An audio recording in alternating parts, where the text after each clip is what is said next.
L'étude porte sur l'accompagnement et le financement des coopérations dans les territoires au service de la transition écologique juste. Alors, elle a été initiée par le fonds de dotation Quai Voltaire, qui a souhaité l'amener en partenariat avec le labo de l'ESS, et elle se situe dans la continuité d'une étude que le labo de l'ESS avait initiée entre 2018 et 2020 et qui s'appelle Dynamique collective de transition dans les territoires. Alors la coopération, c'est vraiment, ça fait partie de l'ADN du labo de l'ESS, puisque le labo de l'ESS a été à l'origine des états généraux de l'économie sociale et solidaire, a initié les pôles territoriaux de coopération économique. Donc on voit bien que ça traverse l'ensemble de ces travaux. Elle s'adresse à toutes les parties prenantes de la coopération, les collectivités territoriales, les entreprises, les structures de l'ESS, les citoyens et les citoyennes, les organismes de recherche, etc.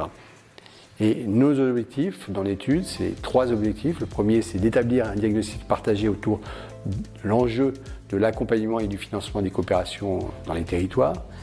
Et puis à partir de là, de dégager un certain nombre de pistes d'action qui puissent faire en sorte qu'on arrive à renforcer le soutien aux coopérations territoriales.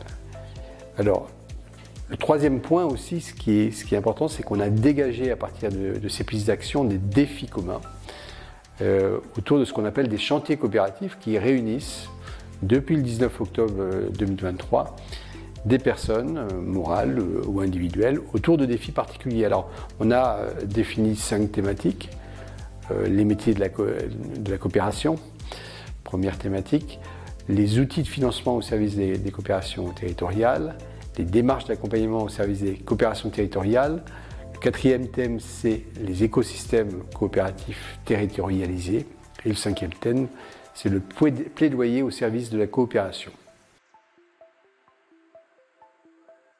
C'est que, d'une part, on considère que c'est une finalité et un moyen. Une finalité parce que nous souhaitons œuvrer pour une société de coopération en alternative avec la société concurrentielle qui est à la fois destructrice mais aussi inégalitaire.